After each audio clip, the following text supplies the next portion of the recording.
When Naomi Whitmore raised her champagne glass and smiled at the crowd, her eyes didn't rest on the groom. They locked on the janitor. "And Aubrey," she said sweetly into the microphone, "it's refreshing to see you supporting community employment programs." A few guests chuckled. One woman laughed too loudly. Annabelle felt every pair of eyes in the ballroom turn toward her. Crystal chandeliers glittered overhead. Cameras adjusted. Someone whispered, "Isn't she staff?" And then Aubrey stood up. Slowly. Deliberately. The smile on Naomi's face wavered. Because whatever she thought she had planned, she had miscalculated. But to understand why the most powerful man in Manhattan brought a janitor to his half-sister's society wedding, you have to go back 3 days. Aubrey Whitmore didn't lose. Not in business. Not in negotiation. Not in silence. At 36, he controlled Whitmore Global Holdings, real estate, tech acquisitions, private equity portfolios that reshaped neighborhoods before people even knew they were changing. Financial magazines called him disciplined. His board called him precise. His critics called him cold. But inside the mirrored towers of Whitmore headquarters, he was something else entirely. Untouchable. Which is why the email from his half-sister irritated him more than it should have. Naomi Whitmore, wedding invitation confirmation. He hadn't spoken to Naomi in nearly a year. Same father. Different mothers. Different worlds. Naomi had inherited charm and legacy politics. Aubrey had inherited calculation. Their father had always described Naomi as sunlight. He described Aubrey as necessary. Naomi was marrying into the Halston political dynasty, old money, generational influence, cameras permanently attached to their lives. It would be the wedding of the season. It would also be a stage. And Aubrey understood stages better than most. He leaned back in his leather chair, fingers steepled. He could attend alone. That would be expected. He could bring a model. That would be predictable. Or he could disrupt the narrative entirely. The thought settled quietly. And once it did, it didn't leave. Annabelle Reyes didn't expect to ever be noticed by a man like Aubrey Whitmore. At 28, she had perfected the art of invisibility. She worked night shifts as a janitor in Whitmore Global's headquarters, polishing glass walls no one saw fingerprints on, vacuuming executive floors that hosted billion-dollar decisions. She moved silently. Head down. Headphones in. Clock in, clock out. Her life existed in 2 spaces. The apartment she shared with her younger brother Mateo. The buildings that reflected wealth she would never touch. She had once studied architecture. Until their mother's medical bills collapsed that plan. Now she cleaned the buildings she once dreamed of designing. And she did it without complaint. Because dignity, she believed, was not about position. It was about posture. That belief would be tested sooner than she knew.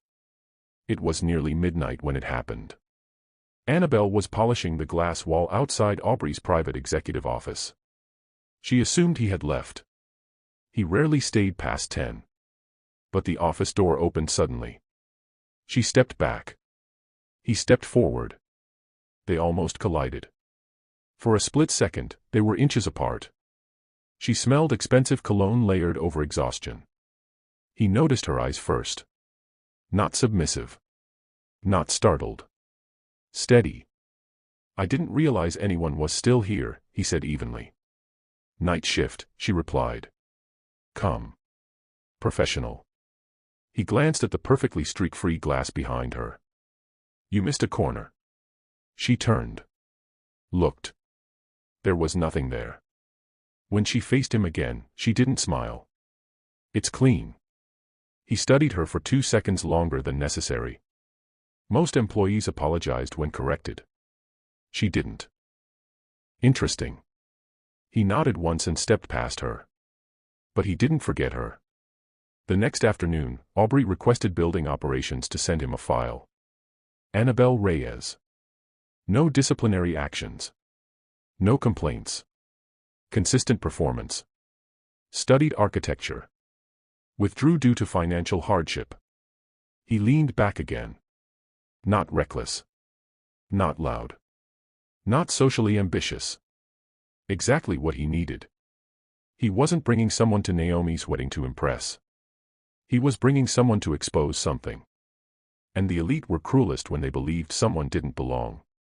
He wanted to see what Naomi would do. He also wanted to see what Annabelle would do. He pressed the intercom. Schedule a meeting with Reyes. Today. Annabelle thought she was being fired. That was the only logical explanation. When HR told her the CEO requested her presence, her stomach tightened. She stood outside Aubrey's office, uniform pressed, hands steady. She knocked. Come in. The office was quiet, sunlight pouring through glass. He didn't ask her to sit immediately. He studied her like he was assessing risk. Annabelle Reyes.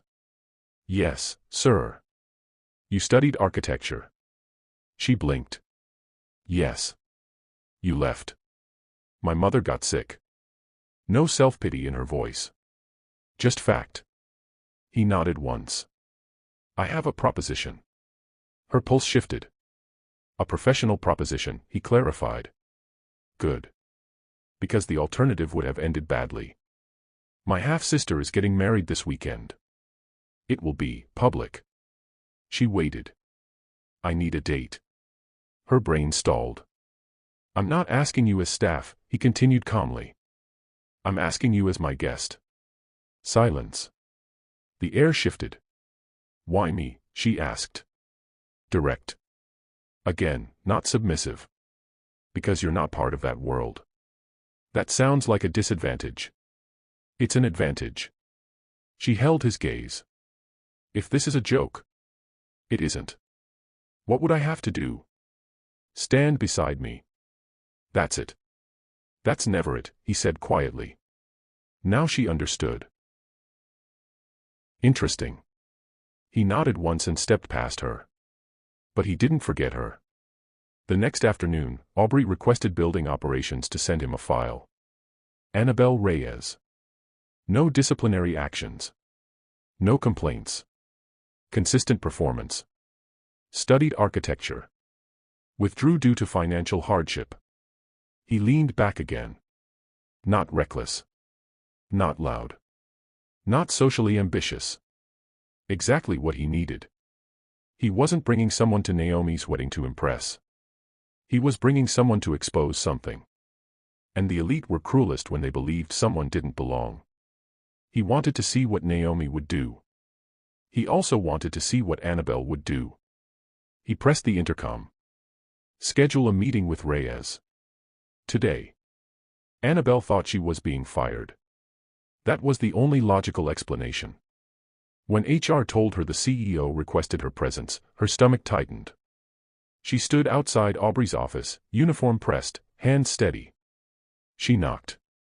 Come in. The office was quiet, sunlight pouring through glass. He didn't ask her to sit immediately.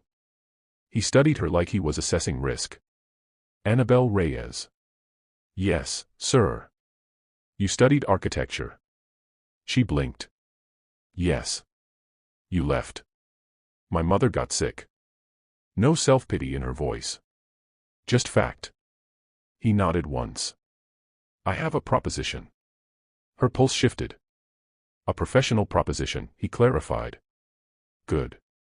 Because the alternative would have ended badly. My half-sister is getting married this weekend. It will be public. She waited. I need a date. Her brain stalled. I'm not asking you as staff, he continued calmly. I'm asking you as my guest. Silence. The air shifted. Why me? She asked. Direct. Again, not submissive. Because you're not part of that world. That sounds like a disadvantage. It's an advantage. She held his gaze. If this is a joke. It isn't. What would I have to do? Stand beside me. That's it. That's never it, he said quietly. Now she understood. You want to make a point? Yes. And I'm the point. No, he corrected. They are. She hesitated. My job. You'll be compensated for the evening. I don't mean money. Another beat of silence. You won't lose your job. And if they humiliate me? His jaw tightened slightly. They won't. That wasn't a promise. That was a prediction. She should have said no. But something about the way he spoke, not arrogant, not pleading, precise, made her curious. Why does it matter what they think? It doesn't, he said. It matters what they reveal. That intrigued her. She crossed her arms. And what if I don't behave the way you expect? His eyes sharpened slightly. I'm counting on it. That was the moment she agreed. 2 days before the wedding, a stylist arrived at Annabelle's apartment. Not flashy. Intentional. Deep emerald gown. Minimal jewelry. Hair swept elegantly but not extravagantly. You don't need to look wealthy, the stylist said gently. You need to look unshaken. Annabelle looked in the mirror when it was finished. She didn't look like a janitor. She didn't look like a socialite. She looked like herself, amplified. But doubt crept in anyway. What if I embarrass him? The stylist smiled slightly.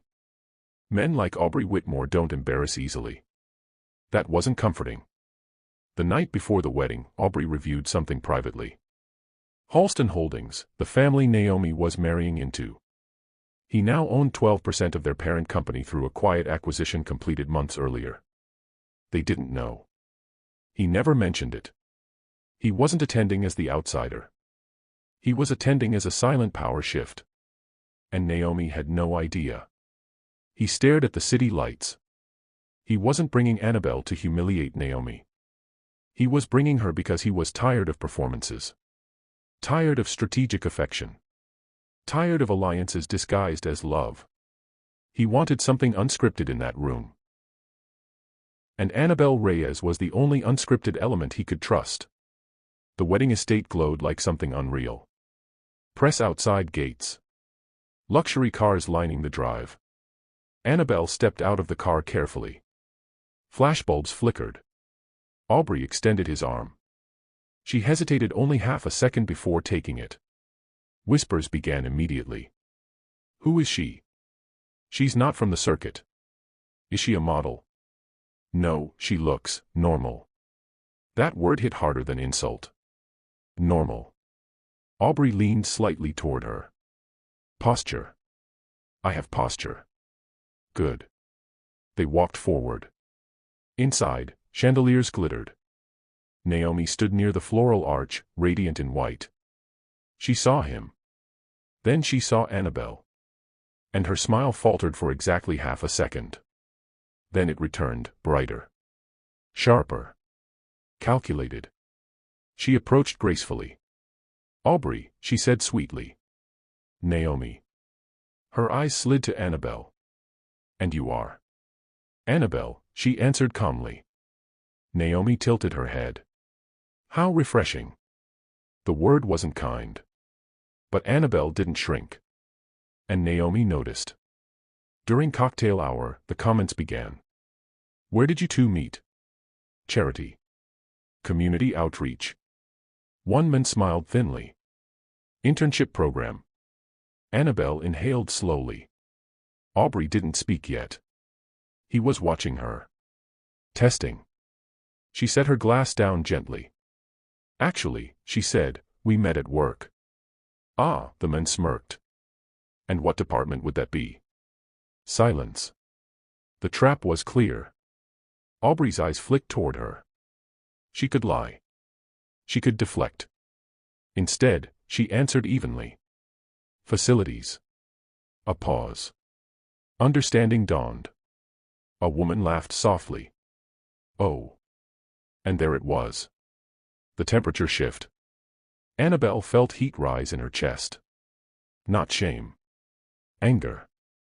She turned slightly to Aubrey. You wanted revelation, she murmured.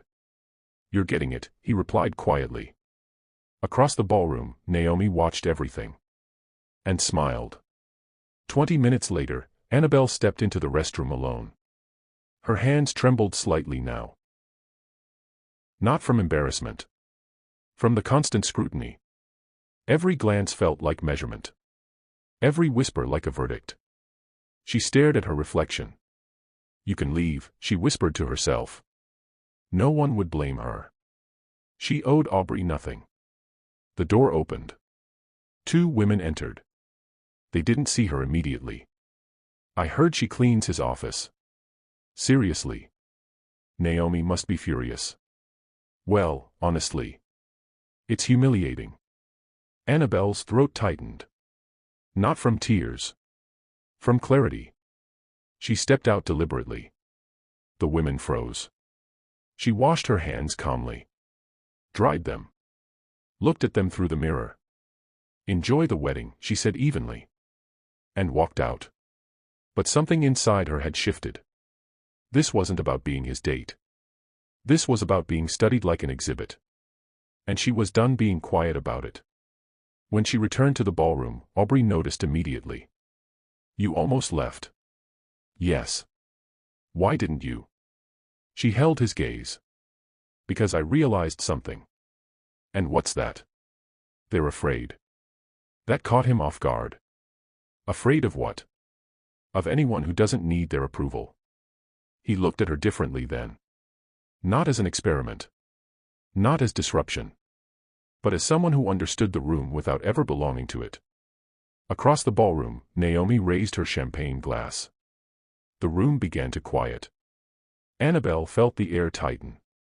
Aubrey straightened slightly. And Naomi's smile gleamed. And Aubrey, she began sweetly. Naomi's smile shimmered under chandelier light. Crystal glass raised. Room silent. Eyes ready. And Aubrey, she said warmly, voice smooth as silk, it's refreshing to see you supporting community employment programs. A ripple of laughter. Soft. Polite. Cruel. Annabelle didn't move. She didn't look down. But she felt it. Every gaze turning toward her. Every whispered assumption crystallizing. Naomi tilted her head slightly. It's important to uplift those who keep our buildings running, don't you think? A sharper laugh from somewhere near the Halston family table. There it was. The public reduction. Annabelle, not as a woman. Not as a guest. As a janitor. Aubrey's jaw tightened. He rose slowly. And the room stilled. Naomi hadn't expected that. A curious statement, Aubrey said calmly. His voice didn't rise. It didn't need to. Naomi blinked once. I'm simply celebrating inclusivity. Inclusivity, he repeated. Isn't a performance. The temperature in the room dropped. Naomi's smile sharpened. Surely we can all appreciate social mobility. Annabelle felt heat crawl up her spine. This wasn't about class. It was about control. Aubrey looked at Naomi steadily. Mobility requires movement, he said evenly. Not mockery. Silence. Utter silence. For a split second, Naomi's composure flickered. But she recovered. Well, she said lightly, raising her glass again, to new beginnings. The room followed. But something had cracked. And everyone felt it. Music resumed. Conversations restarted. But now the energy had changed. Annabelle could feel it. Before, she had been an object of curiosity. Now she was a disruption. Several guests approached cautiously. One older man adjusted his cufflinks. Miss Reyes, is it? Bold choice. For which of us? She asked evenly. He paused. Then laughed awkwardly. Across the room, Naomi's new husband, Daniel Halston, leaned toward her. That wasn't subtle. Naomi kept smiling. It wasn't meant to be. You're provoking him. I'm exposing him. Daniel frowned slightly. You think he's embarrassed? Naomi's eyes flicked toward Annabelle. No, she said quietly. And that's what worries me. Halfway through dinner, Aubrey excused himself briefly. Annabelle remained seated between two women who spoke as if she weren't present. Do you think she understands investment portfolios? I doubt she understands the wine list. Annabelle sipped her water calmly. Across the ballroom, Aubrey stood near the terrace doors speaking with a private equity partner. You didn't mention you acquired Halston secondary shares. Aubrey didn't look at him. I didn't need to. They'll find out. Eventually. And tonight. Aubrey's gaze shifted toward Naomi laughing at the head table. Tonight is about something else. The partner smirked faintly. You're enjoying this? No, Aubrey replied. I'm observing. After dessert, Naomi approached Annabelle directly. No audience this time. Just the two of them near the floral arch. I must admit, Naomi said sweetly, you've handled yourself well. Thank you. It can't be easy. Being studied. Annabelle met her gaze. You seem familiar with that. Naomi's smile thinned. You don't belong here. The bluntness landed like a slap. Annabelle didn't flinch. Neither do you, she said calmly. Naomi blinked. This wedding, Annabelle continued softly, is a merger. That hit. Harder than any insult. Naomi's expression shifted slightly. You're overstepping. Am I? You think you understand this world? No, Annabelle said evenly. I understand rooms. And what does this room say? That you're not celebrating. For the first time that night, Naomi's composure fractured. You're a janitor. Yes. And you think you can read me? Annabelle tilted her head slightly. I clean executive floors. You'd be surprised what people reveal when they think no one important is present. Naomi stared at her. Then laughed softly. You think Aubrey chose you because you're authentic? Annabelle said nothing. Naomi leaned closer. He chose you because you're harmless. That one stung. But Annabelle didn't show it.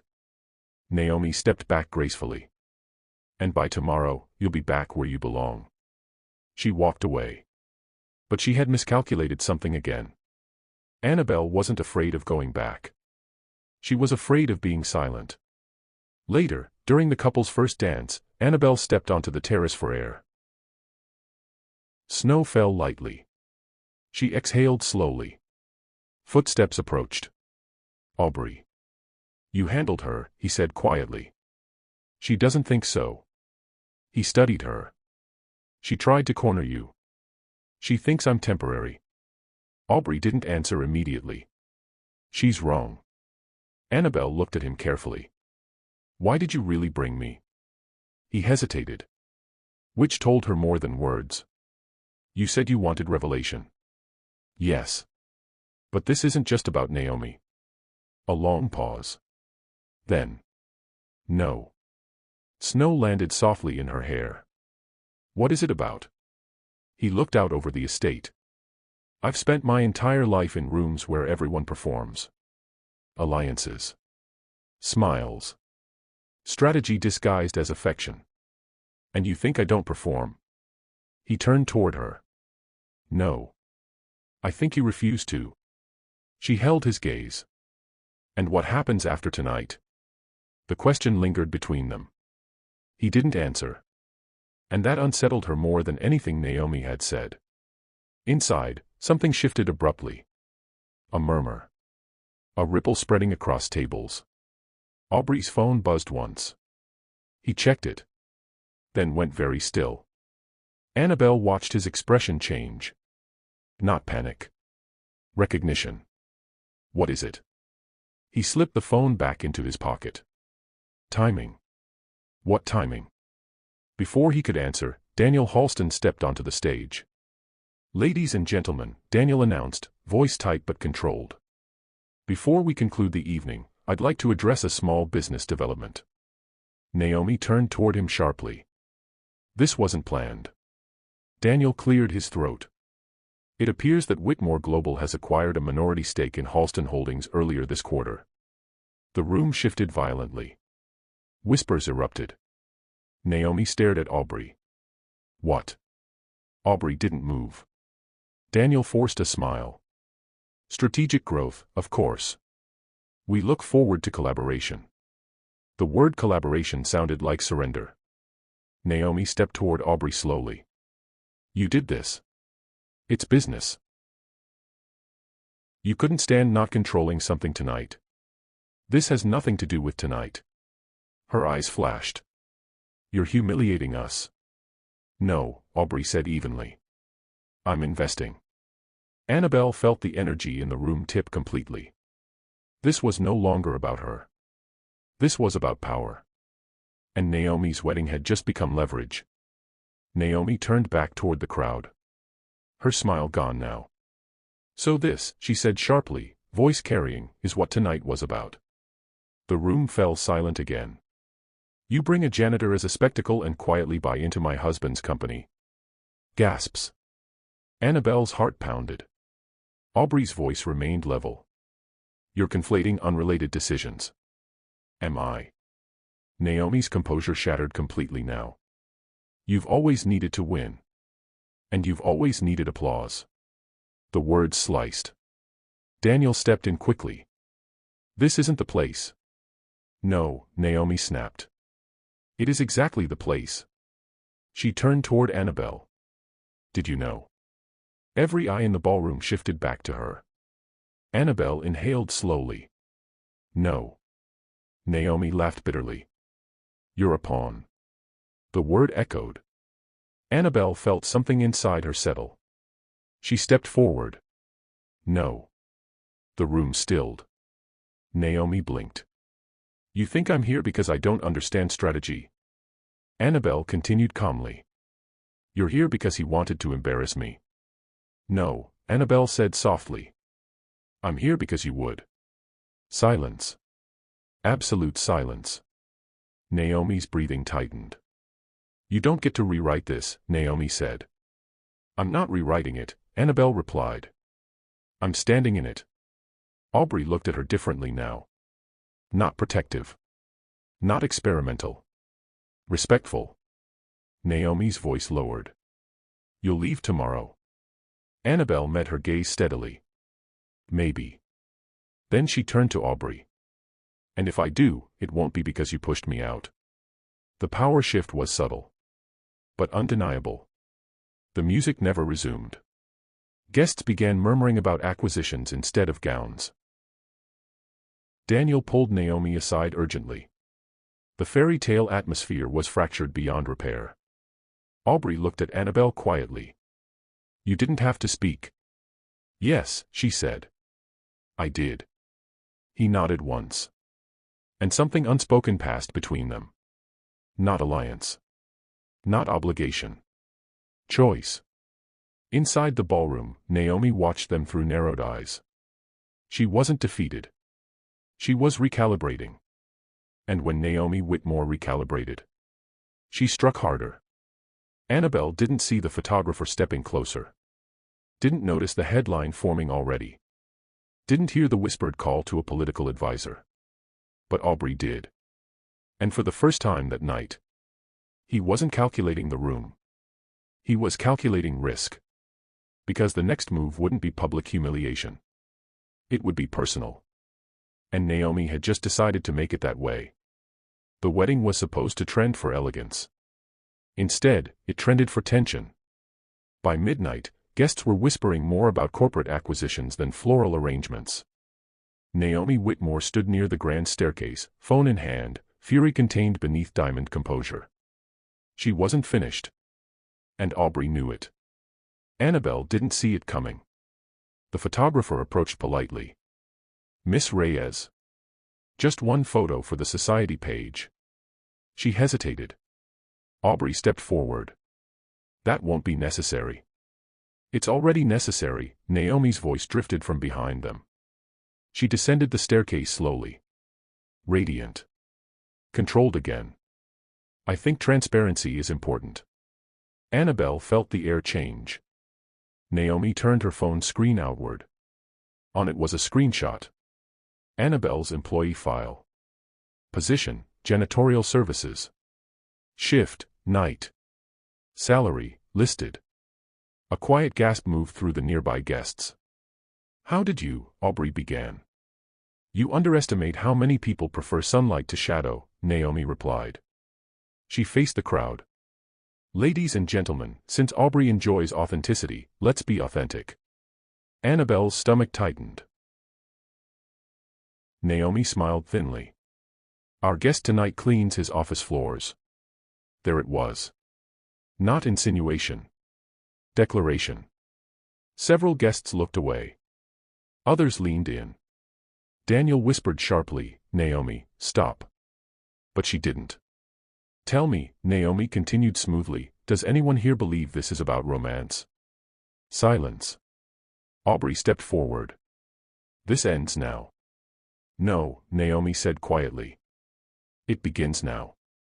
She turned to Annabelle. Did he tell you he owns part of my husband's company? Annabelle looked at Aubrey. He didn't deny it. No, she answered honestly. Naomi's smile sharpened. Of course not. The room shifted again. Not toward ridicule this time. Toward suspicion. Was she a pawn? Was she leverage? Annabelle felt something heavy settle in her chest. Not shame. Not fear. Clarity. She turned fully toward Aubrey. Did you know this would come out tonight? A long beat. No. Did you bring me to soften the optics? Another beat. No. The room waited. Then why? She asked quietly. And this time? He didn't calculate. Because I didn't want to be alone in a room like this, he said. No polish.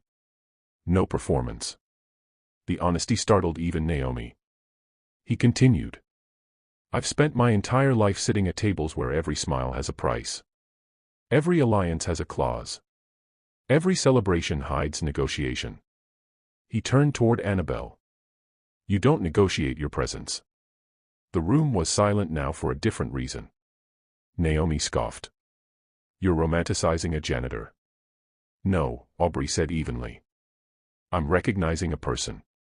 That hit harder than any insult Naomi had delivered. Naomi's eyes hardened. She works for you. She works in my building, he corrected. And tomorrow? Aubrey didn't hesitate. If she wants to quit, I'll fund her architecture degree. Murmurs. Real murmurs. Annabelle's eyes widened slightly. I didn't ask for that, she said. I know. That mattered. Naomi laughed softly. This is reckless. Yes, Aubrey replied. And for the first time in years. He looked free. Naomi's expression changed again. Not anger now. Precision. You know what's interesting, she said lightly. The Halston Foundation sponsors urban redevelopment. Aubrey went still. Naomi continued.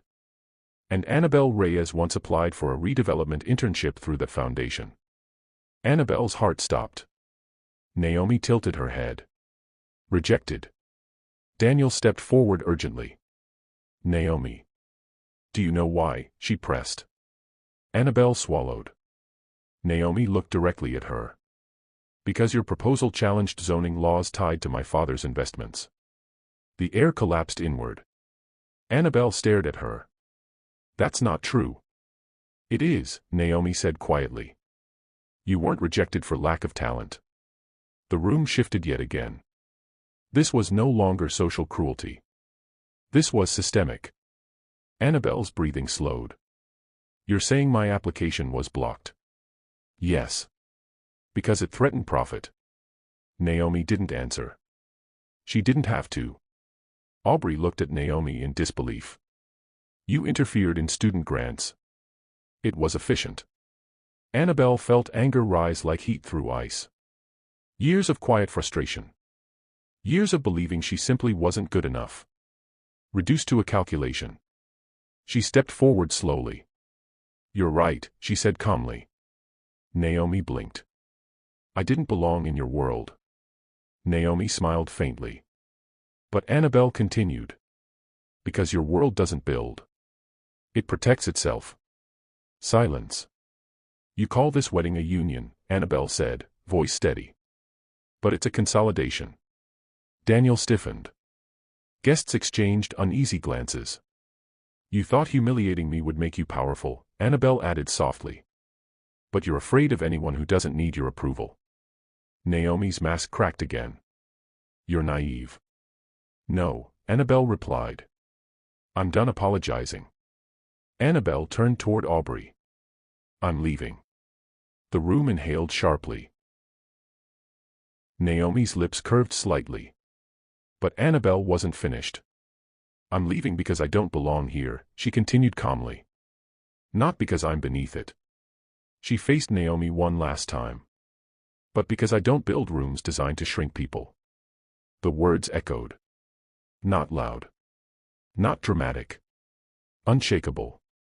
She removed the emerald shawl from her shoulders and handed it gently to Aubrey. Thank you for the invitation. And she walked toward the exit. No rush. No collapse. Just posture. The crowd parted instinctively. Not in mockery. In recognition. Naomi felt it. That shift.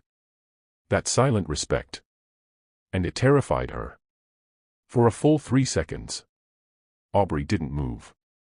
The board members were watching. The Halstons were watching.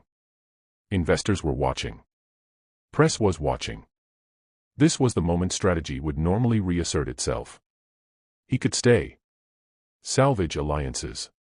Smooth optics. Control narrative. Instead. He followed her. Gasps erupted. Naomi stared. Aubrey, she called sharply. He stopped at the doorway. Turned slightly. You wanted revelation, he said evenly. Here it is. Then he left. Snow fell steadily now. Annabelle stood near the iron gates, breathing hard but steady. Headlights illuminated the driveway behind her. Footsteps approached.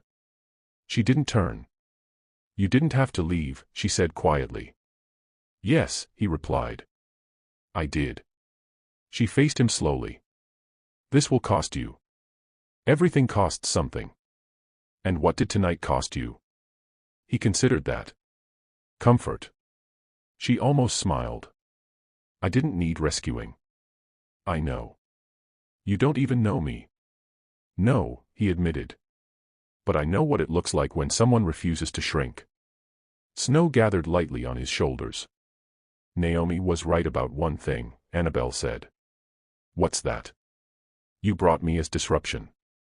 He didn't deny it. But I didn't stay for that, she continued. He stepped closer. Then why did you stay? She met his gaze. Because I wanted to see if you would choose something without calculating it. And you did. Silence wrapped around them. Not romantic. Not cinematic. Real. Behind them, through the estate windows, Naomi watched. Guests whispered. Daniel argued quietly with his father. The narrative had shifted. Not to scandal.